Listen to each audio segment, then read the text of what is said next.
YouTube. We are live on YouTube on CJ Wallace's Velocity channel. We're so grateful and excited to be here. Before we get started, Mr. Fleming, we should let these folks know that the real estate investing mastermind is moving. We should, yes, definitely. And so this is the somebody will let you know. This is the last week that we will be on the Velocity channel, and we'd like to give a big shout out and thank you to Mr. CJ Wallace and all of his efforts to sponsor and work with the Wise Guys and Ties. Great guy. We love all the folks on the Velocity channel. If you find value from this real estate investing mastermind that we've been hosting, you're going to be able to continue to find that same value, but over on the Wise Guys and Ties YouTube channel. That's Wise, W-I-S-E, Guys, G-U-Y-S, Wise Guys, and the word I-N, Ties, T-I-E-S, right? Wise Guys and Ties. Look us up on YouTube. Go over there, like the channel, ring the bell, and that way you'll be notified when these masterminds start. Now, we should also let you know that we got a bit of a disclaimer. We always got to get those out of the way because we got a lot of great stuff to cover tonight. We're going to be talking about debt to income ratio. We're going to be talking about real estate stuff. I don't know the vast, voluminous content that Mr. Fleming plans to share with us tonight, but I do know that our results are not typical, and that you should definitely consult with real estate advisors, attorneys, we're talking about realtors or any other licensed professionals, when you make decisions that have to deal with real estate or finances or anything, when you're dealing with contracts or anything that's legal of that nature. And so we are not attorneys at all. We don't practice law. We only play attorneys on YouTube just for fun. No, but we definitely want you to do your own due diligence and realize that the information that we use and we share here has come from an educational system called Myrenatus, and we do our best to represent them and their educational offerings and everything that we have, that we've done. We do our best to represent that, but keep in mind that everybody's results, when you go and you apply the lessons that you learn, are going to be different. Real estate is really as unique as each individual that invests in it. Would you agree? Mm-hmm. Absolutely. Perfect. Well, folks, without any further ado, I think that you should know that you're going to be learning today from the man that we call the property guy. Why do we call him the property guy? Because over the last 2.5 years, has it been that long already? About the last 2.5 years, my business partner and his investors have been a part of 20 real estate deals. So he has been able to amass in a very short period of time over $500,000 in profits and equity and properties where he has used none of his own money. Or I should correct that. You've used about $10, right? About $10. About $10. But the point is that there's a lot to be learned from Mr. Ray Fleming, who used to be a former contractor and a roofer and worked landscaper. But he went over into becoming a real estate investor, and he got educated, and he put together a team of investors, a power team. We talked about that the other week. Mm-hmm. That was a pretty good training. And since then, he's been able to do so many phenomenal things. And here in Southern Arizona, we call him the property guy because a lot of people who have properties or problems with properties, they come to him seeking advice on what they should do. And this man helps a lot of people get out of some tight, sticky situations. And he also helps them with the real estate. So without any further ado, Mr. Ray Fleming. Awesome. Thanks. I'm going to have to bring you home, and then you can just say that like when I walk into the house in the evening time. That was amazing. Not a problem. Joseph gives me all the credit, but I'll tell you what, he raises all the money so I can go out and spend it. Really. I mean, he's a master of finance, business structure, and I really couldn't do without him. So thank you, Joseph. All right, guys and gals, what are we talking about tonight? Well, we're talking about something a little bit different than what we normally talk about. Usually we're diving straight into some real estate, but tonight we're going to talk a little bit about your personal situation and why having a handle on your personal finances is extremely important to what we're doing in real estate. So I want to talk a little bit about the topic of DTI. So if you're in there in the comment section, what is DTI? What does that mean? What does that stand for? Some of you may have never even heard the acronym DTI, but for those of you that may have been tuning into other things, all right, so what do Raul say? He wants you to record the disclaimers, so you just throw them up there and save time so we can get right to the juicy meat potatoes. But did you say death to income? Debt to income. Death to income. Or debt to income? No, it's debt to income ratio. Yes, debt to income. So your debt to your income ratio. Why is this so important? Well, if you're looking to get some funding, if you're looking to get some lending, many of us just look at our credit score as thinking that our credit score is what is going to allow us to be approved or denied.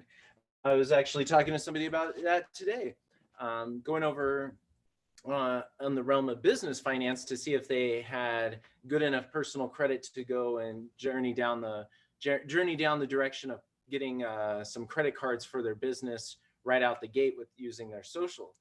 Now, so I asked him, I said, hey, where's your personal credit? Where do you think it's at? And so it was the low 600s.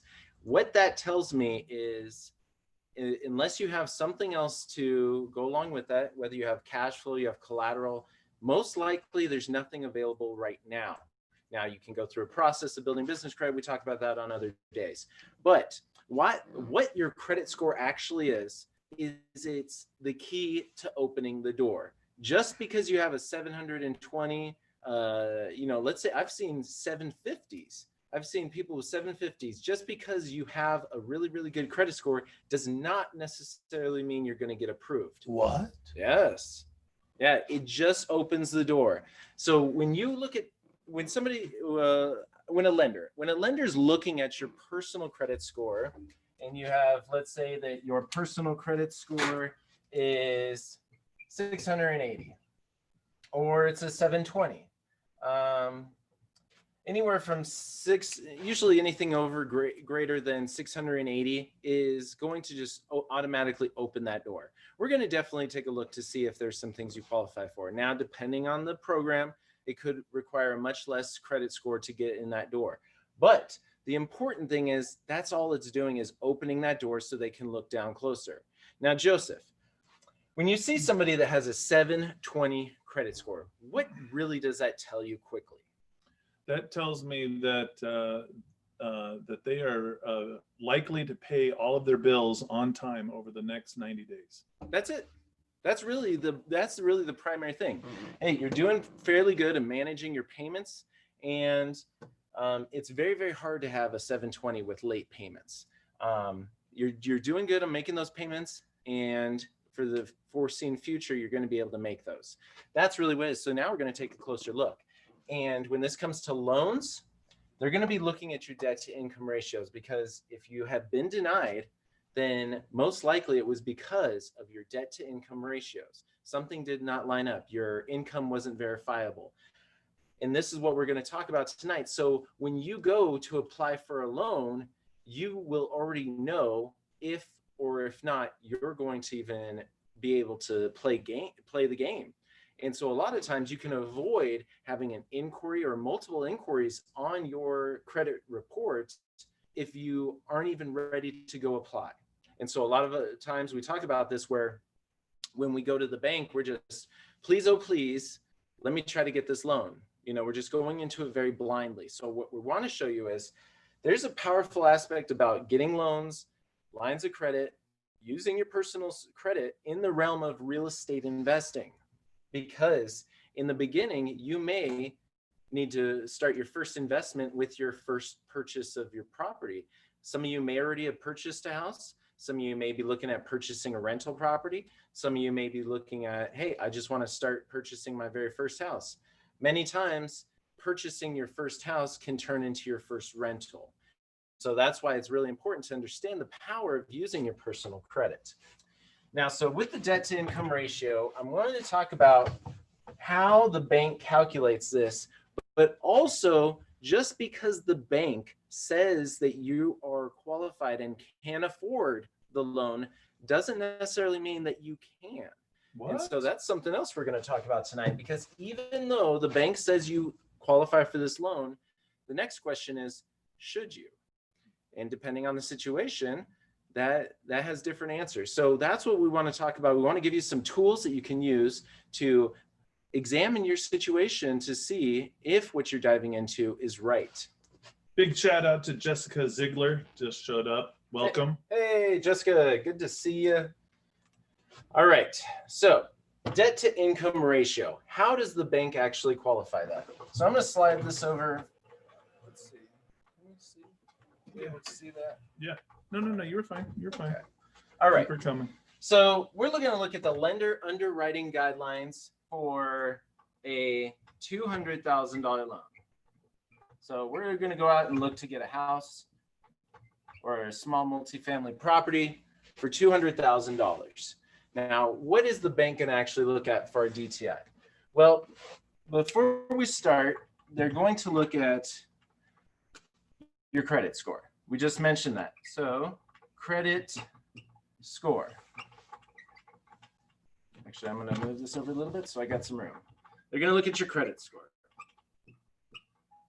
And Joseph, what level of score are they going to want to see? Above a 700.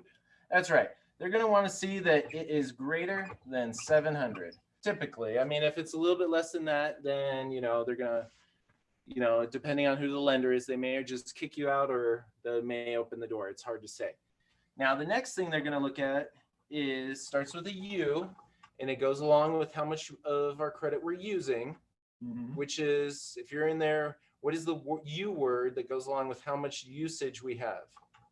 Umbrella. Anybody? Unicorn. Untie. Utilization. Samsonite. I was. There we go. Utilization. Excellent. So they're going to want to see that your credit is less than 30% utilized. So this is once you're in the door, once they're looking at your loan, they're going to want to see good credit. They're going to want to see low utilization. All utilization is how much credit have you been extended, and are you using less than 30% of that? That's ideal. Now, of course, there's a little bit of leeway in there, but for the most part, that's ideal. Nellie Johnson is in the house. Welcome. And the very last thing in what we're going to show you on how to calculate is the DTI. Now, your debt to income ratio, they're going to want to see that. Oh, you know what? Raul already got it. What did Raul say? Raul said it's got to be under 45%. Man, I'm doing the presentation. Raul's still faster than me. Good job, Raul. Meredith Kurtz, welcome to the line. 45%. Yes. Your debt to income ratio, they're going to want to see that it's below 45%. You're like, 45% my debt utilization or my debt to income ratio, Ray? What on earth is that? Well, I should clarify, or we should clarify, that requirement is the bank's DTI. That's important. You bring up a good point. So is there a couple differences in debt to income ratios? That's what we're going to talk about right now. Let's talk a little bit about that. So from the lender's perspective, here we go. We got the lender, and we have their DTI.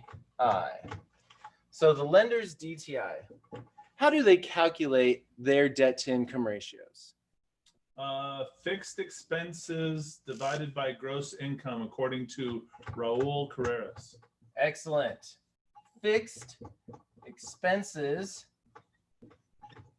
divided by our gross income, right? Yes. Oops. Income. Now, let's take a look over here, because what I also have included over here for us tonight is a monthly income statement. Now, this is the salary, and then these items below, expenses. So the expenses. So we're bringing in $6,600. Now, this is just an average budget. We're just using this for demonstration purposes. And the great thing about what we're doing tonight, this coincides with how we're actually going to move forward and get out of debt effectively on Tuesday. So we're going to use this same monthly budget for our credit banking mastermind that's happening on Tuesday. So we're going to be talking about the debt to income ratio. We're going to talk about how that's used in the real estate investing tonight, but then stay tuned for next Tuesday, because then that's when we're going to go in the acceleration of personal debt, how to get out of debt. All right, so monthly income, we're bringing in $6,600. We have taxes that goes along with that income that we've earned, and that's $1,600. We have our mortgage at $1,200 payment. $100 is going to the student loan. $300 is going to the car loan. $550 is going to the credit card payments. Our retail store credit cards, we have $50, and our lifestyle, that's another $1,200 for total expenses of $5,000. So as we have $5,000 that we're able to use, we're spending all that money, allocating it to our life, and it's going out. Now, when a bank looks at this situation, they're looking at our fixed expenses divided by our gross income. So what are our fixed expenses? And what I'm going to do is actually I'm going to What are fixed color expenses? coordinate this. Anybody have any idea? Fixed expenses. All right, so our fixed expenses are going to be, let me ask you this. Are your credit cards a fixed expense? Well, I guess they're fixed in the sense that I have to pay them every month, but the amount that I have to pay varies, because as I pay it down, so my average daily balance goes down. So then the amount that I owe each month goes down. Very good point. So typically loan payments, set reoccurring payments are going to be the fixed expenses. So like Raul says, mortgage payment. Yes, mortgage payment is definitely going to be fixed. So what we're going to look at is we're going to look at mortgage, student loans, and car loans. These items. Snoop right Simmons here. on Facebook says car notes and student loans would be fixed payments. Ah, yes, absolutely. Good job. Personal loans as well. All right, so let's add those up. And with those, if we got the 1,200 plus the 100 plus the 300, that equals 1,600. Man, you are a walking calculator. And then our gross income. So our gross income is going to be our starting salary. So before we factor in everything else, it's our starting salary. So our gross is $6,600. Now, if we do the division, so we take 1,600 and we divide that by 6,600, that will give us a percentage. Raul's on top of it. He already beat you. He's on top of it. 24%. Excellent. Now, so this is a percentage. This is our debt to income ratio. Are we above or below the 45% that the bank is looking for? Below. That is right. Okay, so we're good. Bank says we qualify. And if the utilization is under 30%, yes, and our credit score is above 700, then boom, we get the loan. There we go. Easy peasy, right? Yeah. Simple enough. Simple math. You could do it yourself and see if you qualify.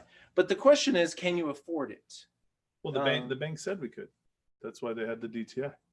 Now, you bring up a good point, because the reason that we are here is because can we learn everything that we need to learn about finances from the banks? Well, let me ask you this. They have a really good business model? I think they do. Yeah. They have the biggest buildings. They make the most money. They literally make money out of money. It's a pretty amazing business model. Mm-hmm. But also, on the other hand, that business model is banking on you not understanding the power that they have in creating interest rates and creating money. So it is not, I guess, to their benefit for you to understand these principles. Raul says you must look at your living DTI. Ah, yes, Raul. Raul knows He's been through our training, our DTI training, which is really good. And I'm excited. So thank you, Raul. All right. So now we got to look at, yes, the living DTI. So what is that? What's the living DTI? Night of the living DTI. Living DTI. How do we calculate that? Well, we have our fixed expenses here at $1,600. That's what we had already figured out. And we were dividing that by our gross income, which was $6,600. But that's not all of our money that's allocated over here. We have some other expenses here. What's another expense? We got, let's see, credit cards. We got retail credit. We got our lifestyle. So that's more expenses right there that we're not being factored into this equation. So let's add that into our total expenses, which would be, if we go 550 plus another 50 gives us 600 plus another 1200 for our lifestyle. That gives us a total of 1800. So this is going to be our total expenses down here, which after we add those up, well, actually, yeah, after we add up total expenses, that should be what? 2,400? Yeah. Raul says, take your fixed expenses and add in all your other expenses. Yes. So all of our other expenses, that will give us 2,400. Okay. There we go. And then what else do we need? What else do we need for our gross income? When we get our paycheck, do we get everything paid to us up front? No, we don't. So what else are they taking out for us? Taking out these taxes, right? FICA, Medicare, Medicaid. All right, so we have our income here. However, taxes. Let's subtract out the taxes of $1,600, and that equals, dun, dun, dun, dun, we got 5,000. So if I could simplify this, Yes. what you're saying is that people don't really live off of their gross, and Nope. they don't really calculate their fixed expenses as their only expenses. Nope. So in essence, what you're saying is, well, you need to take your total expenses and divide it by your net income, and that gives you the DTI that you actually live off of. Yes. Net income. Wesley Ivory says, isn't it 3,400? It is 3,400. Thank you. Talking and writing, it's like, can't do them both. Good job, Wesley. Good catch. Hey, dude, you get the gold star. Nobody else caught that. I'm glad you're paying attention. All right. So we have 3,400 divided by 5,000 gives us what percentage?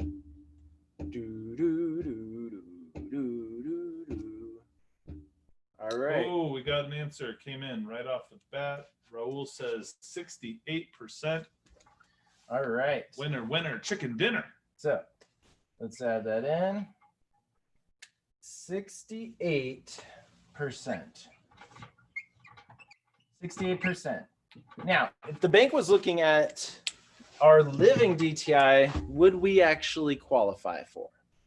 No, we would not. No, we did not. All right. So if we're wanting to get into real estate investing, we already have a property. And a lot of folks think, well, you know what? I've had this house for a little while. It's time to now go get a rental property. And so the only way that many people realize that they can get houses at a bank is by going back to the bank. And they're like, okay, we've been making our payments. We've been doing fairly good. You know, we can afford everything that we got here. Even with our mortgage payment, you know, we can still qualify for another loan. Now, what we want to look at is getting a rental property. So we had already factored in when we were applying for this loan, we had already factored in mortgage payments, student loans, car loans. So we already know that with that one house, you qualify for another property. And so here we go. We're looking at this and we're thinking, all right, let's get another property. Let's add in another rental property with a very similar $1,200 a month payment. So now what we're going to look at is we're going to look at our new total expenses. And let's see if I have room. I hope you guys can see this down here. Maybe we just need to move the mic. There we go. Don't drop the mic. All right. So we're going to look at a new total expenses. So we're going to take our, 3,400. We got 3,400 of our current total expenses. And then we're going to add in a new mortgage payment. Because do renters always pay? Is your property always occupied? Now, on average, I mean, when you're evaluating a rental property, if it's in a decent area, you should be looking at about 80% occupancy. If you're doing yearly leases, there could be a month of turnover there, sometimes 2 months. It just depends. Maybe they stay in there, but averaging over time, it's better to be a little bit more on the safe side than sorry. So we got 3,400 plus 1,200 gives us a new amount of 4,600. Now we take this 4,600 and we're going to divide that by our net income, which is $5,000. Now, if we take our current expenses plus the new mortgage payment, gives us 4,600. And if we divide that by 5,000, what do we get? Ooh, that's math. Oh, Raul, he's already on top of it. He says 96%. All right, so now we're at 96%.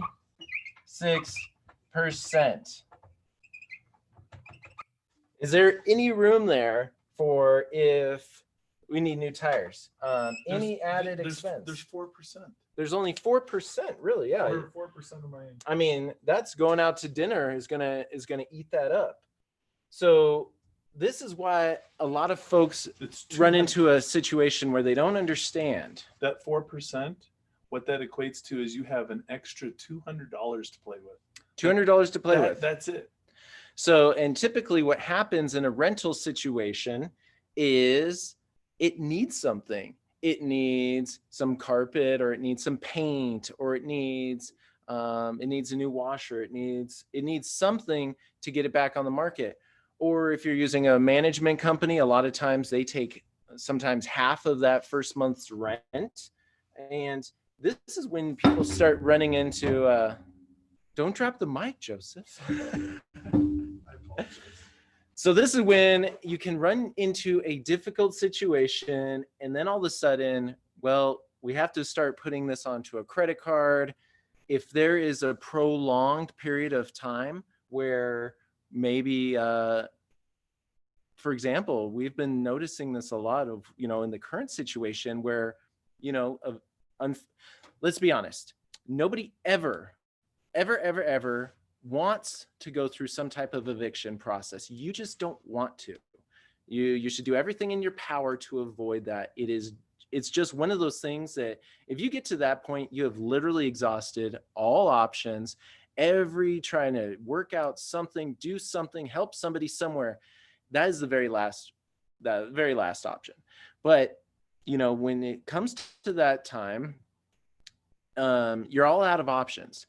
And so right now, there's been a couple of things that have happened, and they postponed any type of eviction. So what we're finding is a lot of folks who have rental properties have been caught in a trap of a situation, and they're not quite sure how they got there. But in the first places, we may not have even had enough to handle this in the first place. Now, of course, we could factor in some cash flow and things like that, which, of course, on a normal basis, this would be fantastic. We could be able to manage it. But also, instead of just always talking about what always is the beautiful side, we also want to talk about, the what ifs and what can happen. And it only takes 1 or 2 months of not having that rental income to really put yourself into a financial bind. And then that's when, you start looking and thinking, oh, real estate investing doesn't work. Oh, I got to get a second job. Oh, and now it's the doom and gloom with the real estate investing. And then they end up selling it and telling all their friends, you don't want rental properties. But the fact of the matter is, it was actually the math. We had to figure out what are the other options. And so that's what our goal we're actually going to be camping out on this over the next few weeks. We're going to be talking about some other options when it comes into financing, leveraging, creating additional cash flow in your rental properties, in your real estate. But Mr. Smith, it looks like you had a couple of things you wanted to chime in there and say. No, I wasn't necessarily wanted to say some things. I just think that, a lot of people, they get stuck, but the underlying premise was that they trusted, the bank said you qualified. Yeah. But that was that right there was initially the wrong assumption. Now, not saying this to discourage you from getting a rental property, because I'll tell you what, the only way to real wealth is by investing in, business and real estate. I like real estate just because as somebody's in your property and they're renting it down. And if you missed, what was it? Was it last week's mastermind? We talked about, the 4 benefits of rental properties, how you can literally create 100% return on your money through depreciation, through appreciation, through write-offs, through the income, the cash flow. I mean, there was a lot of things we talked about. But on the other side is we want to be able to evaluate our situation, look at this and see, is it a calculated risk that we're willing to take? Now, at the same time, we talk a lot about business credit. We can help alleviate a lot of the financial burden of owning a rental property, but that also takes a little bit of time. But wanted to talk to you folks, because if this is the first time you've looked at, hey, how does the bank qualify you? Is this going to work for my situation? I feel like this is one of those important things that we got to cover. All right. Any questions on this before we kind of journey a little bit to the next topic? I want to make sure that everybody understands what we're looking at here. Raul brought up a good point that the math was a little off. It's 92%. Not 96%. Well, I'm glad. All right, so we're close. I should have been checking my math. 96, 92. All right, guys, good stuff. See, this is what the beauty is, because is it easy to always get everything right? That's what I like about coming to you guys every single week is, when we look at certain things, it's easy to miss stuff. And so now you just told me 2, but I wrote another 6. All right, point proven. I cannot talk and write at the same time. All right, there we go. 92%. But either way, 92%, that's still, it's a calculated risk.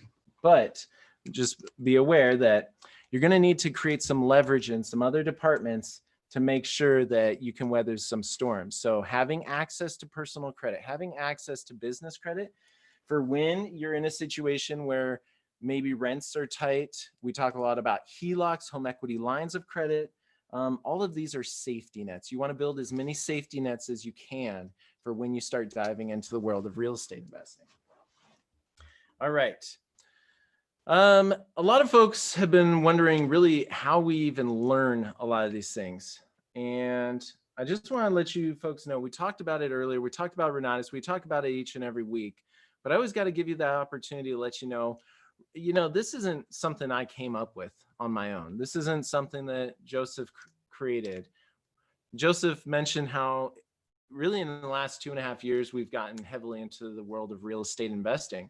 But I mean, 5 years prior to that, I was wanting to get into it. I was a handyman. I was subcontractor. I got, I had a little landscaping business. I did all sorts of different things. And I worked on rental properties for the landlords. And quite frankly, I wanted to be that person writing those checks. I really did. I wanted to stop working on the roofs. I wanted to stop basically telling my family no. That was tough. I mean, they never see me because I'm gone all week. And then I'm telling them, no, you can't do this. No, you can't do that. No, we can't. No, we can't. No, we can't. And the reason was always money. And so that's what we're committed to, is coming to you so one day you get to the point where the decisions and all the things that you do in your life are not determined by the amount of money in your bank account. That's true. You know, another thing that I think is really powerful about what you're showing them with this DTI is for those people who are real estate investors and you're out there and you're working with somebody who might be going through foreclosure. Ooh, yes. Right. If you're going, and somebody is sitting there and they feel like, I went to school to get good grades, to go to college, and got good grades there, and I got my job, and I got my house, I got my car, I got all this. And then before they know it, I thought I was living the American dream. I did everything right, but everything went wrong. You can show them just with some of the loans that they got, whether it's the auto loan, home loans, student loans, whatever that they have, that everybody along the way that gave you these loans said you qualified, but you just trusted that. And then you show people how the system is rigged against them. Because if you're somebody who's going through foreclosure, and let me tell you, I've gone through two, so I can vouch for this. You have these feelings of feeling like such a failure, and it can be embarrassing. Like, what did I do wrong? I mean, you have the walk of shame. And if somebody, a real estate investor, a wholesaler, came and sat down with me and showed me this DTI information and told me basically, look, it's not your fault. You were misled by the bank to believe that you qualified when you really didn't. Then I would feel like the clouds parted open and a ray of sunshine came down, and I'd be like, help me. What must I do? And then you can then say, sell me your house. I'll help you. We will work with you to get you out of this situation. And we'll teach you about credit banking. We'll teach you about real estate investing. We'll teach you about business credit and so many other things, so that you will never be in this situation again, so that you can create your own economy and not be trapped by the web and lies and distortions that are out there. That's a good point. That really is. You're going to make me cry. No, but it is really true, because when somebody is facing that situation, which is, we deal with it a lot, ultimately these folks just need help. They really do. They need help. And it allows you to have, well, kind of like a common enemy. When people understand that, something was rigged against them and they finally understand it, it's a relief to see them lift some of that weight because, I mean, let's be honest. I mean, there's people that, will literally end their lives over foreclosure. But if they can understand, you may just, in fact, be saving somebody's life. Well, a lot of times people don't want to work with a real estate investor because they think, oh, you're going to try and scam me, or you're going to try to take all my money, or you're going to rob me in some way. But when a real estate investing done right is, you come in and you help heal the wounds or the devastation that was created by somebody else. You know what I'm saying? You kind of have to be a counselor. You have to be a therapist, a social worker. You have to be willing to take on the burdens of others. It's how you become a successful real estate investor, because the only way to success is by helping enough other people get what they want. Yeah. And if somebody wants to get out of a bad situation, you help them. All right. Perfect. So, now we're mentioning that. I'm going to go ahead and share my screen here. Am I tapped in here to share my screen? Let's see here. Wow, we got good activity. Okay, I'm going to share. Let's share this screen. Oops. Okay. There we go. Now, how do I minimize this? Okay. Can you still see me? You can see what I'm doing? Okay. Can I see what you're doing? Yeah. Let's see. Oh, that's Myrenatus. Let's do this. Okay. Actually, what I'm going to do tonight, before I dive into this, because what you're seeing on your screen here is tonight's deal or no deal. I get emails. Deal or no deal. Dun, dun, dun. We're going to have to find like some cool graphic for this. Yeah. Every single day I get emails of properties, different properties. And each week, what we're going to do is go through a different property. We're going to see, hey, is this a deal? Is this not a deal? And really, what can we do about it? But before I dive into there, I wanted to just show you that you can journey over to myrenatus.com to see all sorts of different classes that they offer on real estate investing. Now, in business ownership, wealth creation. Now, I got to let you know that I actually am not an employee of Renatus. I just give it back to where it was given to me. And so I've taken classes with them, and I've taken a lot of classes with a lot of places, but hands down, their education is the best. So, because people are like, well, Ray, do you work for Renatus? No. I don't actually work for Renatus. I mean, I do have like an affiliate contract with them. I mean, I make referrals all the time. I mean, I have an affiliation with my AC guy. I mean, I can tell people about my AC guy all the time. But what's really cool about Renatus is when you're actually in here, you can gain access to all sorts of different classes, well over 60 different classes on real estate investing. And actually, if you just want to go and look around the back office here, I'll show you a way to get some access. So you can see the different classes, what they have, before you even get started in it. So if you're interested in that, we have a website for you to be able to go to. Follow us to freedom.info, where we have more information on that, because only wanted to touch base a little bit on this tonight. So when you have more of free time, you can go spend as much time as you want looking into all this. But I wanted to let you know where some of this personal credit, the personal finances knowledge was coming from. So in the actual education, there is a course. Now let's see, where's our course library? There's the essentials, and what we call the essentials, and that's something that we talk about a lot, is the essentials, because it's really the foundational parts of starting a business, creating wealth. And so there's self-directed IRAs, negotiations, creative acquisitions. We've gone over these in other weeks, creative acquisitions, 7 ways of buying properties without using your own money, velocity banking. We go over that every Tuesday, understanding your credit. So that's a lot about being in business, understanding finance has a lot to do with your personal credit. Now, what's really nice is when you come into it, there's going to be a pre-test. There's also post-test. And it really gives you a whole breakdown on the history of credit, the ins and outs of everything you need to understand about credit. So where does all this come from? And when you start to understand the depth of credit and personal credit, it is almost life-changing, because not just, those are the 5 factors that go into your credit, but what are those 5 factors? What really is payment history? How is that actually work? And so when you go into wanting to gain access to funds, when you go to gain access to different lines of credit, the true way that you're going to be able to know if you're going to be approved or not is your credit profile. Your score is just a score of your profile, but knowing how to create a good profile, a lendable profile, a profile that is going to be accepted for any type of business or personal doings that you want to actually have. This is what it's all about. Now you can see here, I'm just scrolling down, 41 different segments. The class itself is 6 hours and 30 minutes. And I mean, it's just chock full of, you can download the audio, and every time they re-record it. So they just actually came out with some new updates. And so whenever they re-record it, it basically resets itself. That way, if you have gone through the new updates or not.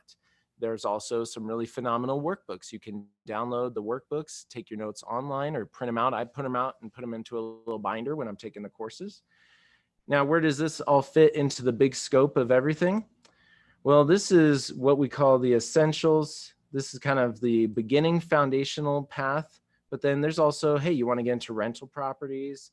You want to get into some fix and flips. There's all the classes that go along with that.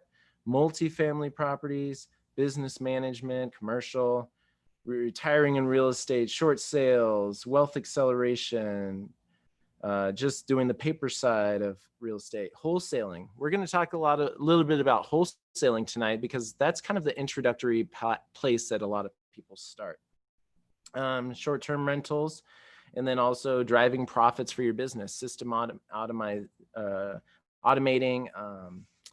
selling on social media. There's all sorts of good stuff, but it is just jam packed with so much education. It's packed full of jam. Packed full of jam. That's the way we got to say it, right? All right. So that gives kind of a little bit overview of where does this all fit into the context of Myrenatus and in real estate investing. Understanding your personal credit, understanding your personal finances is absolutely crucial to your success. All right. So what are we looking at now? Now you're looking at an email. This email came to me. This is actually my personal email. And I get properties like this all the time from different wholesalers. This is a wholesaler that I get a lot of properties from. And as we start this new segment called Deal or No Deal. Deal or no deal. I'm encouraging you folks, if you are looking into being a wholesaler, if you're looking into checking out some properties and you're just not sure, well, I'll tell you what, I already spend a lot of my time looking for properties. Currently, what we are looking for are multifamily properties. That's what we're looking for. Really anything with more than one unit. Now, even though you may be dealing with single family homes, doesn't mean that I'm not interested. I am always interested until I'm not interested. So, but if you're like, oh man, there's this 25 unit apartment building, I don't know, but yeah, let's take a look at it because that's what we're looking for now. But also you may just have this small 800 square foot single family house. Am I interested in it? Sure. Why not? If there's money to be made. What are the rules of deal or no deal? What are the rules of deal or no deal? I don't know. We're kind of creating this thing as this plane takes off. Is it possible that people could bring their own deals to this discussion? Yes. Now, so when that happens, this is one place where you can go. We're going to have a little link in the description. You can go to Wise Guys in Ties /REI. So real estate investing, Wise Guys in Ties /real estate investing. And here you go. Now I just created this page right now, right before we started tonight, and I'll add in some more stuff as we go along. So we'll have some disclaimers and whatnot, but you're going to basically put your name in here, your phone number, your email address, and the property and the situation that you're looking at. Now, we will not share any of this information until you and I get on the phone and discuss this. So what we're looking for is we have our credit banking masterminds that have been going really well, where people are bringing their real life situations. We don't share any of their personal information, but they're bringing their real life situation here, and we're strategizing on it, we're masterminding on it, and folks are finding a lot of success in being able to learn from what somebody else is working on. So our goal with the Deal or No Deal is you participate by bringing your deal to the table. Now, of course, this is why we will get on the phone, because until that's wrapped up under contract or something like that, I don't want to bring that out here for everybody to see. So I'm only going to be showing for the next week or two, I'll be showing things online that basically have already been tied under contract. And the same thing for you.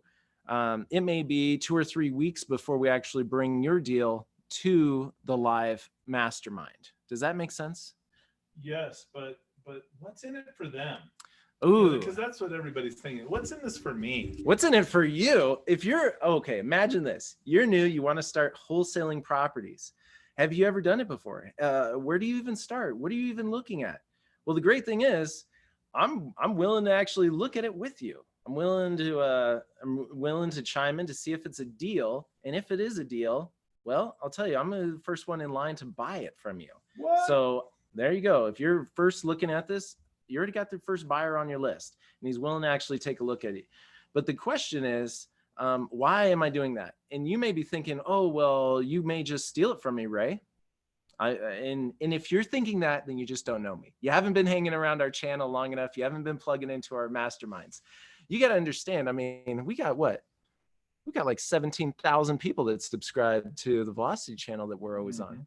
And we got another couple thousand on our channel. So the question is Ray willing to gamble with all of those people who are dedicated to getting the knowledge that they need? I mean, it's free platform. You guys can go and you guys can start bashing me. You guys could do whatever you want on YouTube. No, don't bash Ray. But the question is, if I were to screw you over, how quickly would that travel? Well, I don't even see how that's even an issue. Like, if you have a deal, you think you have a deal, and you want to see if a legitimate buyer in real estate, like Mr. Ray Fleming, the property guy, then you can pitch your deal. If you're worried about him somehow stealing your deal, then you're not really looking at real estate the right way. I mean, if you're seeing it as a dog eat dog kind of world, we don't even work with those kind of people. I mean, you can either see this as a competition, or you can see it as a collaboration. We choose to collaborate with other real estate investors. And if that's you and you want to participate in that, you could bring deals here. And if Ray wants to buy it, he'll buy it. But if he doesn't, think about all the other investors that watch this, right? You might find that even though maybe Ray says no, somebody else is like, I'll buy it. I just got it.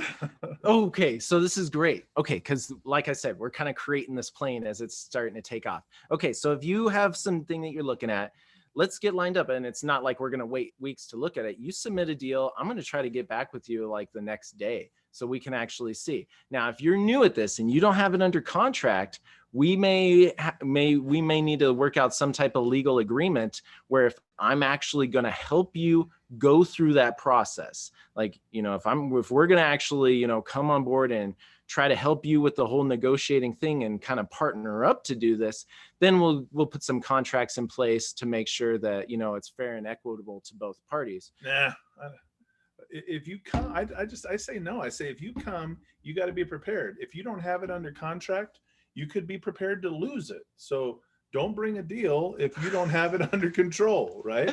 That's the executive, the relator in me. I'm like hey, let's help everybody. And Joey's like, nope, the numbers.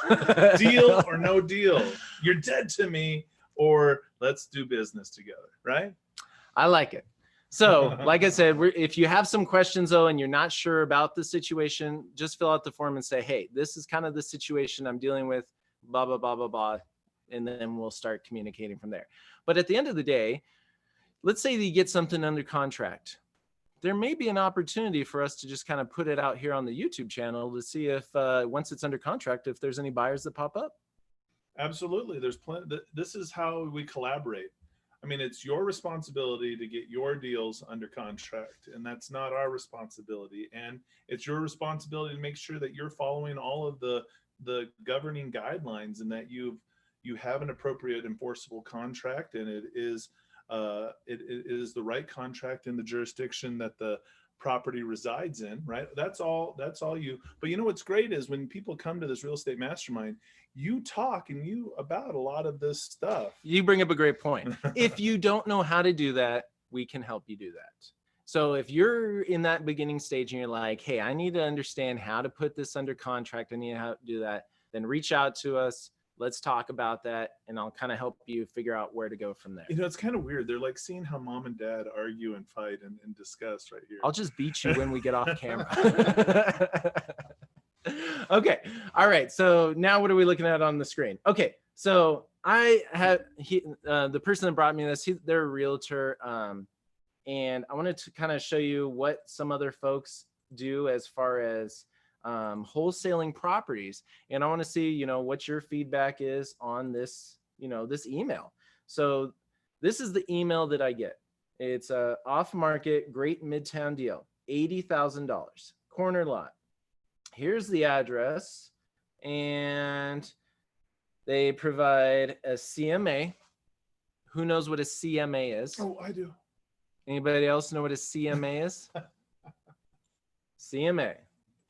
Country Music Awards, right? No? Anybody? Come on, somebody's got to know this. CMA. What's CMA? I'm just not. Oh, well, here's part of it. There you go. Anybody? Comparable market analysis. So stick around with us because the CMA is important. What that's doing is it's looking at the other properties in the area, things that are comparable to that. Now, this is a realtor that brought this deal to me. He brings a lot of deals, okay? So these are the comparables that he brought. He said, okay, There's this number 6, number 4, number 3, number 5. But if you look, here's the actual property. And this is actually in Tucson, Arizona. And I'm very familiar with this area. I'll tell you one thing. This main road here, this basically is almost like an interstate. The houses over here are in an entirely different neighborhood than the houses over here. And so you have to be aware of the area that you're also investing in. And if you're not familiar with the area that you're in, you need to have somebody that is familiar with that area. Okay, now, so let's scroll down a little bit. These are the comparables that they provided. Okay, so what do we know so far? This property is $80,000. This is the subject property. It's a 3-bedroom, 1-bath. It's 896 square feet. And these are the comparables. It's comparing it to a 3-bedroom, 2-bathroom, a 2-bedroom, 1-bathroom, a 3-bedroom, 1-bathroom, a 3-bedroom, 2-bathroom. But the only one that is popping out, let's see, there's this. This is the only one that's identical, you know, or actually that's a little bit bigger. We have this 2-bedroom, 1-bathroom here at 900 square feet. Wow, that sold for $175,000. Holy smokes. And man, I could get this property for $80,000. Good stuff. This is where you're going to start to see that there are the CMAs for sellers and for buyers. What? There's different comparable market analysis. That's like saying your credit score is weighted differently with an auto dealer than it is with a mortgage broker. It is. All right, so let's zoom down here. I'm gonna go over his. I'm not gonna share all of his personal or his information, but all right, here's the sold listings, and so this is one thing you have to be aware of. And I'm maybe just making some wholesalers upset, but I'm going to show you how to be on the other side of this. Here are the comparables of sold listings averaging at 1,100 square feet, priced at $171,000, $154 a square foot. Why are these numbers important? Well, I'm going to show you why. This is definitely, I'm going to try to show this property in the best light possible. Now, me knowing a little bit better than that, let's see what else that they included. They included a video here. No pictures, but a video. All right, so let's take a look at this video. Let me see here. All right, so here's the video. First off, it's vertical. It's hard to see, guys. Let's see, actually. How do we do this? Sharing. It's optimized for sound. Was there sound on this video? No. I'm optimizing so you guys can try to see it. So far, all we're seeing is junk in the backyard.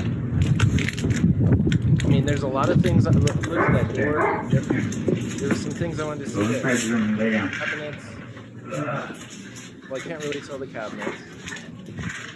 Can't really tell what's going on here. And I'll just do that bedroom and like that bath.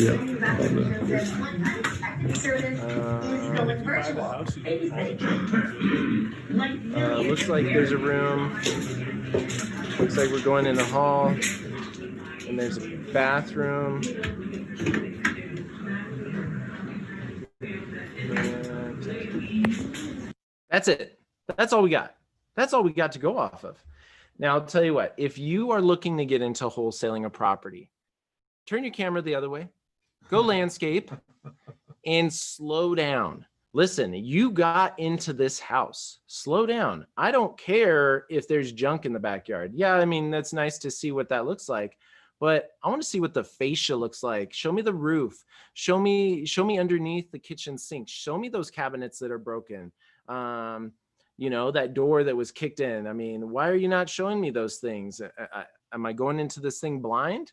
I'll tell you what, nowadays, there's a lot of folks that will just see this and they'll be like, oh yeah, it doesn't look like too much. It just looks like junk. But you have to be an educated investor and realize, well, why aren't they showing me all those other things? Why aren't they showing me the power panel? Why aren't they showing me that if this has AC or not? Why aren't any of these things being listed out here? This is also one of those difficult aspects of, I'm just going to say it, working with realtors. I'm sorry. To be an effective wholesaler, it is extremely hard to go through a real estate agent, unless the real estate agent thinks like an investor. But I would say that that's a rarity. There's only a few out there. So what I want you guys to understand is this is all we have to go off of, but we're going to figure out if this is a deal or not. Deal or no deal. That's all we got. And then here's some hard money options down below here. 100% of the purchase with 1 point. Here you go, 100% of the purchase plus repair funds for only 2 points. So a lot of this is people will just dive right into this. They're like, hey, I don't even need to see. What I did see is there's enough money to be made there because this property was $80,000 and it looks like it could sell for like 170. Well, let's find out. Let's run this through our trusty Myrenatus iOS system. This is an investing operating software that is partnered with Myrenatus. It's part of Myrenatus if you're a student of Myrenatus. And it's really, really easy to use. So all I have to do is go in here and type in the property address. Let's go back up to where this address is. 701 West Alturas. So let's jump this in here. I really like how you said that. Alturas. Alturas. That's got a little R to that. All right, so it will automatically start pulling up the data. We're going to save this address. It'll start to populate it for us. And instantly we get who the contact is, who's on title of this property. Zoom that in a little bit for you. Whoops. All right. Oh, there we go. Got the email. We just got a new property that was added to our system. Oh, we can't see it. It's not showing up on our screen. Oh yeah, because I'm only sharing my browser. That's right. Okay. Sorry. But a little black box shows up. Yeah, a little black box whenever I get an email. Okay. So here's our property. It's got some basic information. What I like about this system is I'm able to keep track of stuff. I'm able to keep track of notes, any of the property details as I'm evaluating this property. So I can put things in here as I'm evaluating the deal. I have the parcel information. If there's any mortgage, I can click on the mortgage and see what the public data is. If I find out there's HOA or anything like that, I can add that in there. And as I keep scrolling down, not seeing anything yet, but let's see in the public info. In the public info, here we go. So it's owned by a trust. AVM. So this is what does AVM stand for? Automated Valued Metric. That's what it was. I find this to be, it's a little bit on the conservative side, but I would say it's usually pretty close, like within it might be on or about 5,000. I think the AVM is one of the factors used by the county assessor's office to determine taxes. Nice. So those are usually anywhere from, you could say as much as 10% or as little as 10% to as much as 25% off. Oh, absolutely. So let's see, we have current market value, we have tax assessed total, last transfer value, the square footage, the subdivision, a little bit more information, and here we go.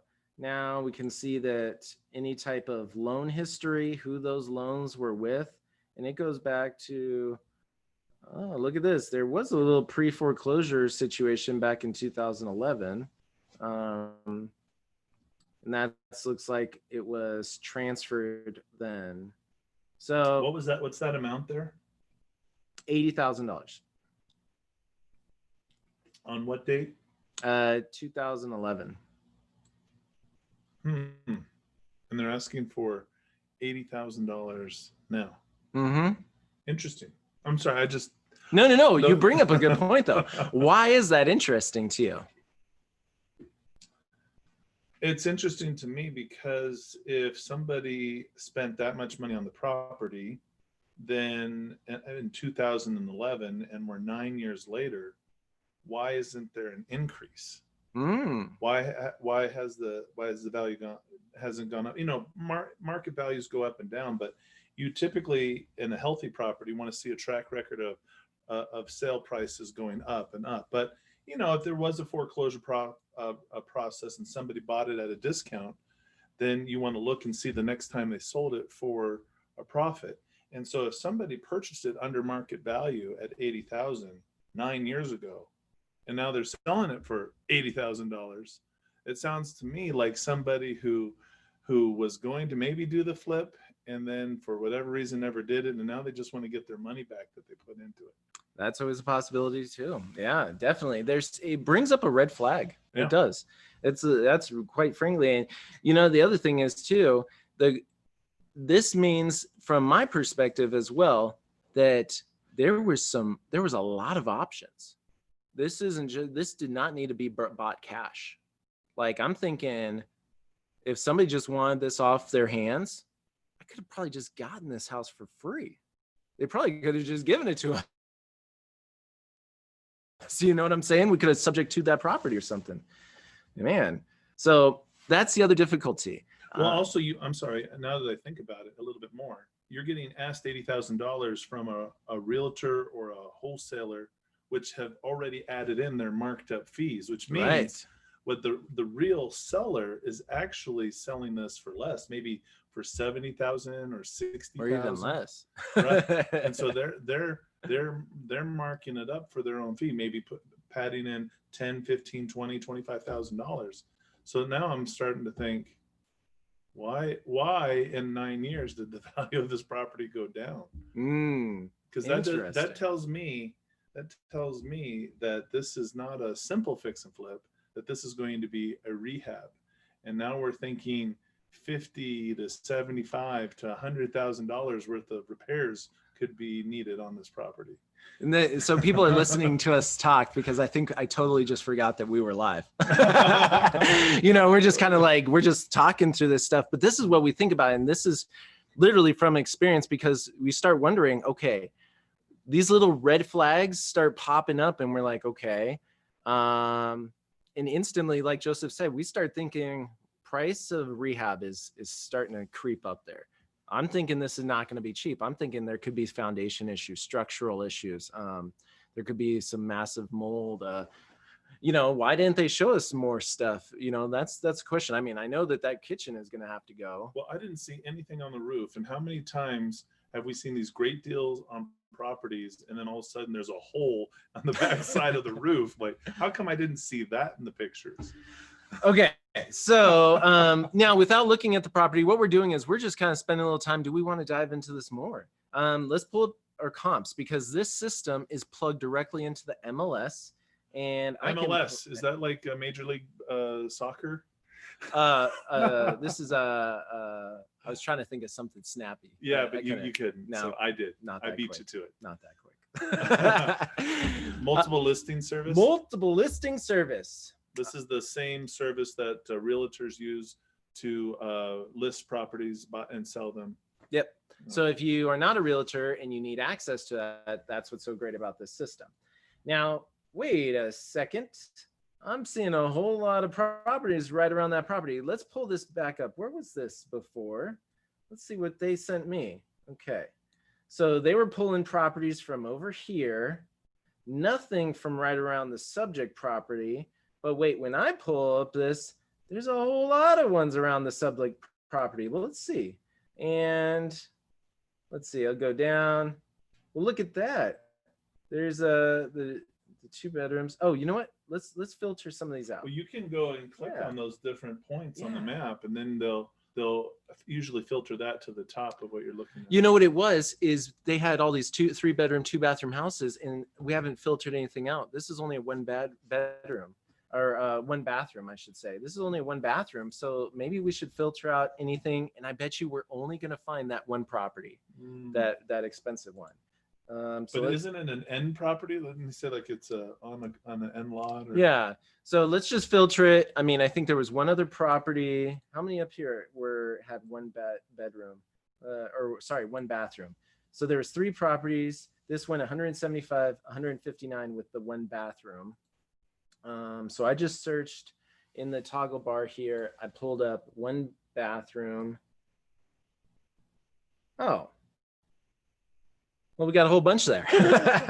We got a whole bunch right around.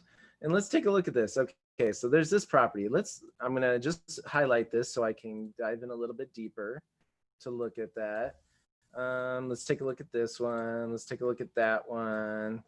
Let's take a look at, this one. And let's just kind of, those are the ones that are the closest. And let's just kind of scroll down a little bit and see what we find. Average of selected comps is 119,000. Okay. Wait a minute. What happened to the 175? I heard 175. Oh, okay, here we go. This is was this on one of them? This Castro 954. I think that one was. No, wait, yeah. Kelso? No. Okay, so this is a new one. This sold for 134. Here, 3-bedroom, 1 bath, 728, 149. Oh, here's another one. Wait a second. That one I didn't even select. Wait, these I didn't even select. So these were outliers. Okay, so those are these properties that were out here.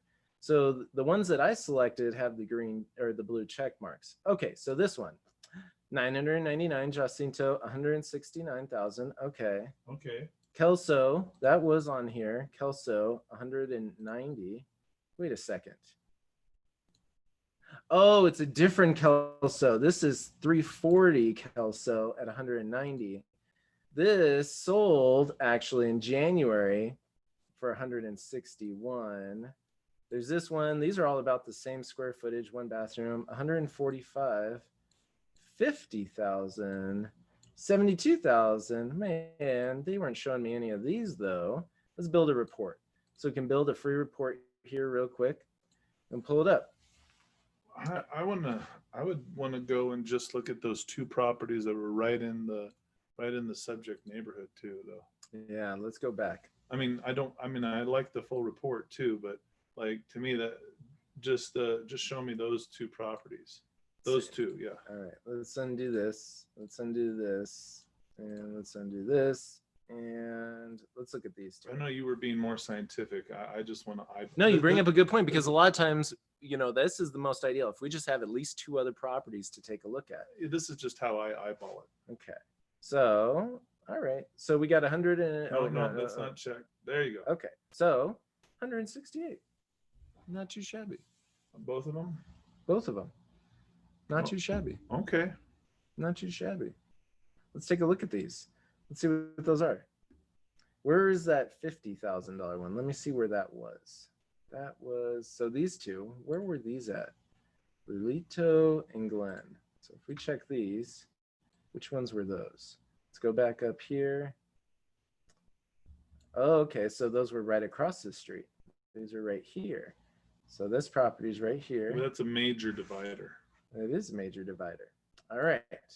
So maybe there's a little bit of hope for this. Let's find out. Let's go see. Now, what's nice about this is let's pop this up. Let's click it. We're looking at those properties? Well, okay. This is just Google View, but what we're doing is just kind of walking you through the process of, hey, let's see if there's any pictures out here on, realtor.com to see if we can, all right, we're going to have to know what we're going to have to do this property to get that price. Okay.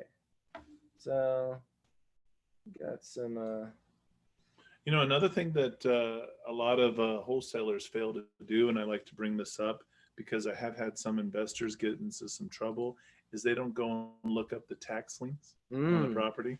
Wholesaler's ready to sell it to you, and you're ready to do this, and all of a sudden you get to the closing table, and, or before the closing, right before the closing table, and you're like, are you prepared to pay off all these liens on the property? Mechanics liens, tax liens. So look at this, Joey. It sold for how much? I can't see your screen. I'm sorry. Hey, I was wondering. I was like, that didn't make any sense. $168,000. But look at the listing. This is for 2 homes for the price of 1. Oh, you get a 2-1 main home, And then you also get another house. Okay, so are we There's going to be able to get a 168,000 if mother-in-law suite. you're Is that buying another one for two structures on the same property? two structures on the same property, 168. All right, that you got to throw that out. That Okay. doesn't count. Okay, that one doesn't count. We got this one here. Oops. So, but you got to do a little investigating. You can spend a couple of minutes in going through this. Let's pull it up here. Let's see. Oh, yep. So see if we find any pictures here. Ah, whoa, that looks nice. That looks real good. So this is what it's going to have to look like to get 160. Let's see. This is fully remodeled. All right. Gate. Wow. I was going to say, this looks pretty big. Oh, look, they've changed it. This is a 3-bedroom, 2-bathroom. So they have updated it. They added another bathroom to make it to the 160. Okay. Man, these aren't looking so good anymore. But I mean, that just means we'd have to put a good amount of money into that. These ones, let's see what these look like. Just for the 72, let's see where that one's at. See what that looks like. If there's anything on here. So what are we shooting for with the ARV? 168? Is that what we're talking about? Yeah, I mean, that's adding another bathroom. 168 if we're adding another bathroom. If we're just fixing it up the way it is, let's see if we ran the valuation of, okay, this one was,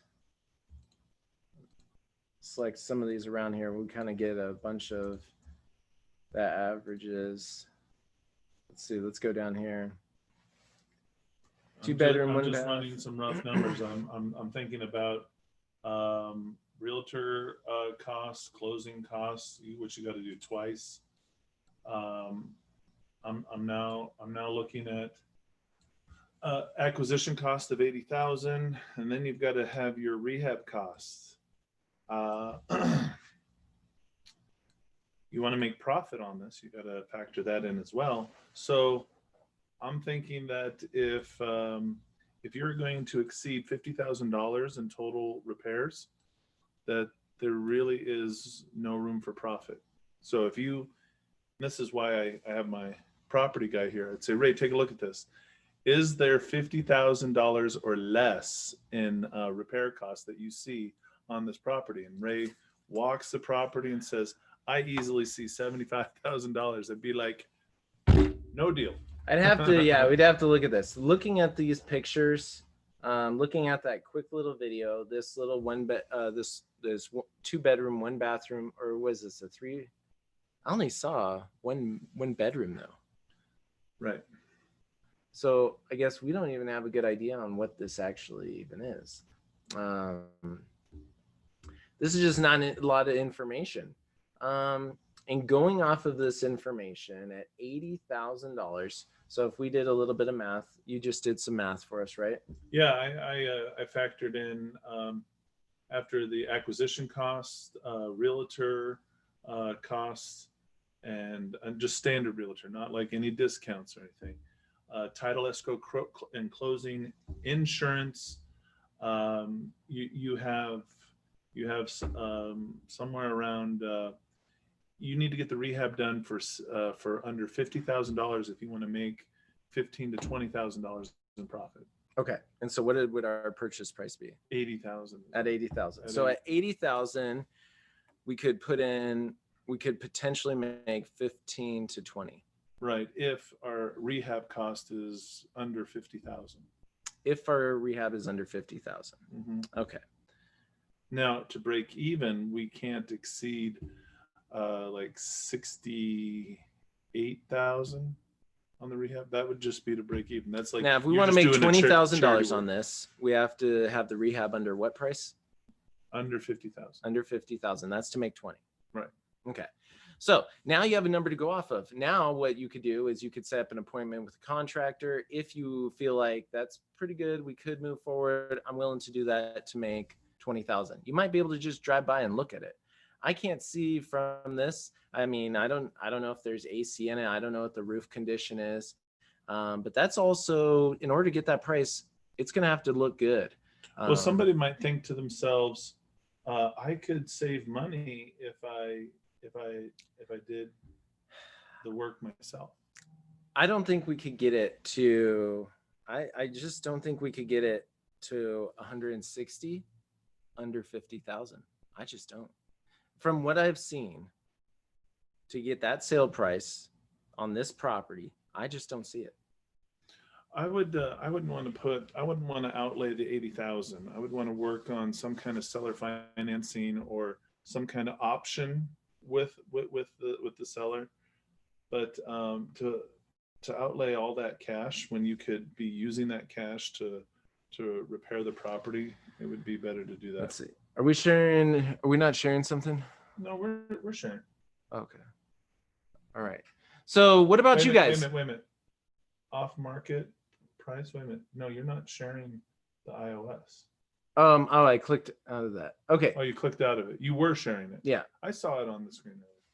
What do you guys think? What do you think that is? Do you want to spend the time to look into this further? Would you go into this further? Well, we should ask, like, is it deal or no deal? I think you've got some information right here. And I mean, there's no right or wrong answer until you actually do it and then find out. But right now, for some people, it would be a deal. And for some people, it wouldn't be a deal. It's based off of your risk tolerance level. I mean, think about this. If you had to borrow the money, the $80,000, and time's ticking, right? And you got to get the job done, right? There's a lot of factors here that go into it. If you've raised the capital on your own and you have the money and you can sit on the property and take your time, that there's another factor. There's a lot of factors, that is it a deal or no deal? I mean, let's see. So at $80,000, just so everybody can see the math that you also did. Well, I started with the ARV and I worked backwards. All right. Great advice. 168. All right. So ARV. And that is at 168. All-terrain recreational vehicle. Or I mean, after repair value. After repair value, 168. Now, this is if we made it into a 3-bedroom, 2-bathroom. So we'd have to add that extra bathroom. And now I'm thinking no. for $50,000 and do all the rest of the work? It'd be pretty tough. All right, but go ahead. So acquisition 80,000, you have to subtract that out. Oh yeah. So acquisition is, actually we're going to just say purchase. Let's do this in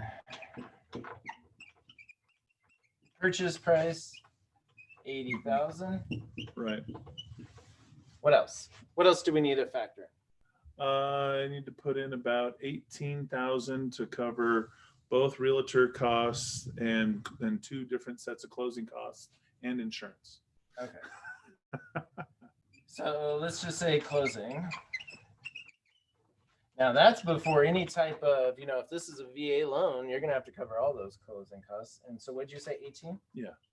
About 18,000. This is a rough estimate too. I mean, I would want to save a lot of money right there by not going with the realtor if we didn't have to, but sometimes you have to. My wife's calling me. Doesn't she realize I'm busy?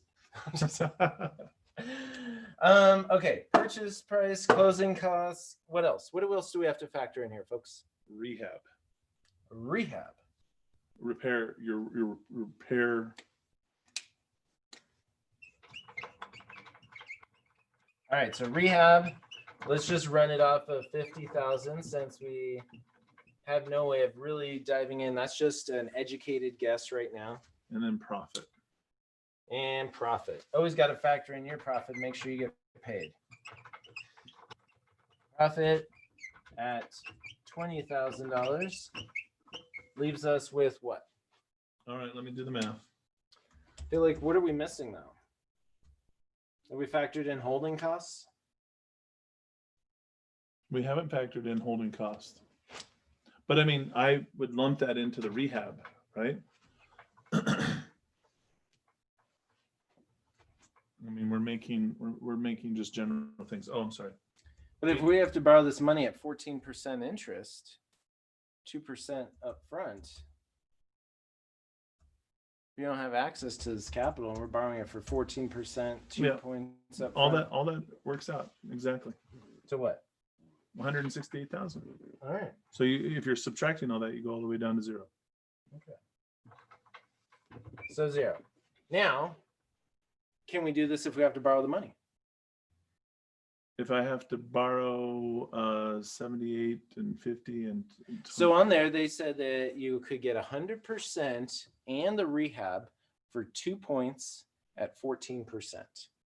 Let's factor in, 6 months of holding on that.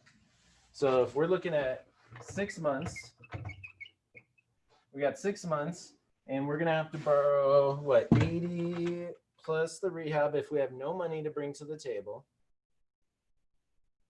That leaves us 130,000 that we're gonna have to borrow, right? You'll have to borrow $148,000. I mean, that's the principal amount. That's not even. I mean, so what you need is you'll need another line if you're borrowing for your money costs. There's no money cost. That's what I'm saying. Okay, so if we're borrowing 130, let's say we're borrowing 130 at 14%. Your numbers don't support borrowing. Your numbers support borrowing. If you had to borrow, then you have to take 80 plus. Something's got to give. Your profit's going to have to give. Well, that's what I'm saying. Like, what would that cost? So if we had to borrow the 80 and the 50. So right now, what you're putting on the screen is how we run our numbers because we've already raised all our capital. Right. And we don't have a money cost. Right. So if you don't have all this money just sitting in your bank account to go do this deal, then can you do this deal? Because I don't know if everybody listening to this has, Well, you'd have to factor in a money cost. Right. And I know that the money cost is going to be expensive. So if we're looking at if we're getting 130,000, we need 2 points. So 2 points would be, now if you're not familiar with points, that's basically each point is 1%. So on this, that'd be about 1,300. Wait, is 1% 1,300? Yeah. So that'd be 2,600. Right? 1,300 would be a point. So 2,600. Right. So 2,600 would be a point. And then 14% annual. What's 14% on that? And then we'll divide that by 6. So what we're doing is we're looking at the cost of the money on this if you wanted to borrow this money. So 3,033. That's divided by 6. Okay. So the money cost is going to be how much? 3,033.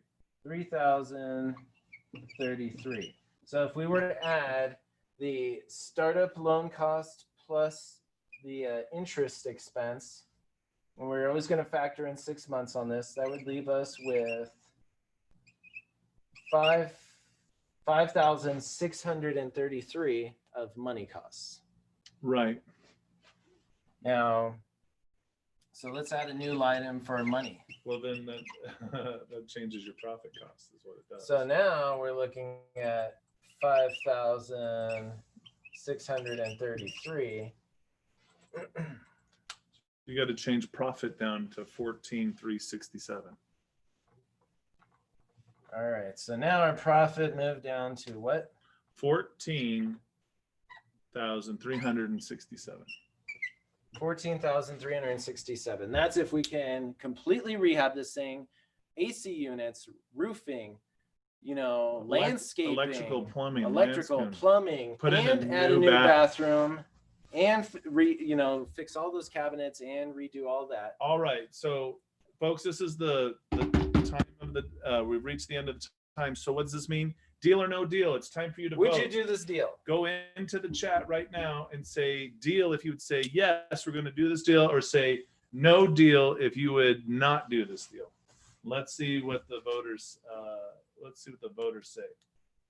Raul says no deal. Mike Johnson says no deal. Nellie Johnson, no deal. Jessica Ziegler, no deal. Melka, no deal. I'm thinking I'm agreeing with you guys on that. I just don't think it's worth it. Now, maybe if we got it for 50, but see, that's the difference, is they may have it under contract for 50. You never know. Jason Prescott says no deal. So it's all about the acquisition. Now, what if we work on a seller financed note in terms of the acquisition? Yeah. And then what if that note was paid out over time? Yeah. So again, there's a lot of different ways where you can take something that's a no deal and turn it into a deal. But do you want to, I mean, what is your profit margin here going to be? What's your exit strategy? Are you going to turn this into a rental property? Is this intended for a fix and flip? Because if it's a fix and flip, I agree with all of you all. It's a no deal.